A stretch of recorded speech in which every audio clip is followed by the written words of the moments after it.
Apakah Anda termasuk orang yang sering mendapat was-was kentut ketika sholat? Apakah Anda juga khawatir tentang kesahan sholat Anda ketika Anda ragu telah keluar kentut atau tidak? Jika Anda sering merasa was-was karena hal ini, simak pembahasan kami kali ini hingga akhir ya. Ada hadis yang bisa kita ambil pelajaran, di mana hadis ini dibawakan oleh Ibnu Hajar Al-Asqalani saat membahas pembatal wudu dalam kitab beliau Bulughul Maram hadis nomor 71 yang berbunyi. Dari Abu Hurairah radhiyallahu anhu, ia berkata bahwa Rasulullah SAW bersabda, "Jika salah seorang di antara kalian mendapati ada terasa sesuatu di perutnya, lalu ia ragu-ragu apakah keluar sesuatu ataukah tidak, maka janganlah ia keluar dari masjid hingga ia mendengar suara atau mendapati bau." Hadis riwayat Muslim. Dalam Sahih Bukhari Muslim disebutkan hadis dari Abdullah bin Zaid radhiyallahu anhu bahwasanya ia pernah mengadukan pada Nabi SAW mengenai seseorang yang biasa merasakan sesuatu dalam sholatnya. Nabi SAW pun bersabda, "Janganlah berpaling hingga ia mendengar suara atau mendapati bau." Hadis riwayat Bukhari dan Muslim.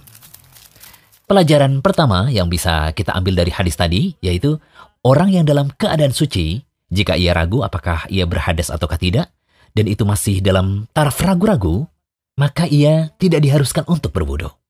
Dalam keadaan ragu-ragu seperti ini, harusnya ia tetap sholat, hingga ia yakin telah datang hadas, bisa jadi dengan mendengar suara kentut atau mencium baunya.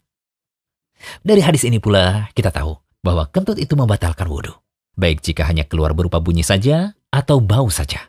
Sehingga orang yang kentut saat ia sholat, maka ia mesti berwudu lagi dan mengulangi sholatnya dari awal. Pelajaran kedua. Hadis yang kami sebutkan di awal tadi menunjukkan bahwa setiap muslim mesti menghilangkan was-was pada dirinya. Jangan ia perhatikan was-was tersebut karena hal itu hanya mempersulit diri. Ingatlah bahwa diri seseorang merasa payah hanya karena terus menuruti was-was. Dari hadis tadi pula dapat diambil suatu kaidah yang biasa disebut oleh para ulama, al-yaqinu la yazulu bisyak. Yang yakin tidak bisa dihilangkan dengan ragu-ragu.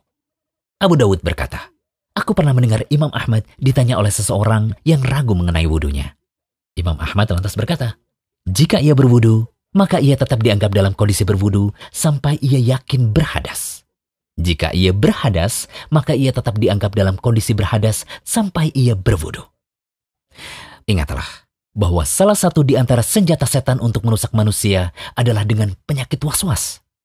Penyakit ini disematkan di hati hamba Allah untuk menimbulkan keraguan.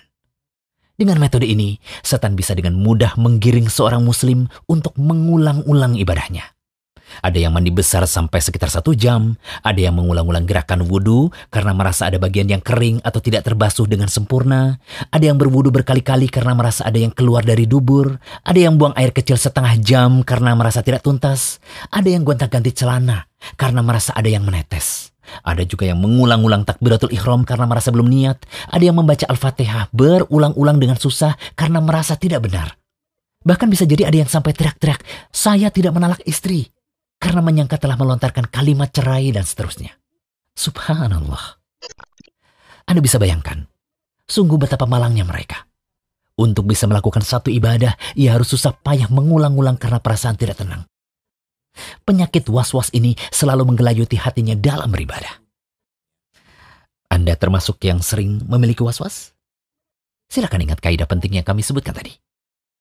Semoga pembahasan ini bermanfaat terutama bagi kaum muslimin yang masih berperang melawan rasa was-was dalam setiap ibadahnya. Amin. Jangan lupa kunjungi rumaiso.com, update setiap hari, insya Allah.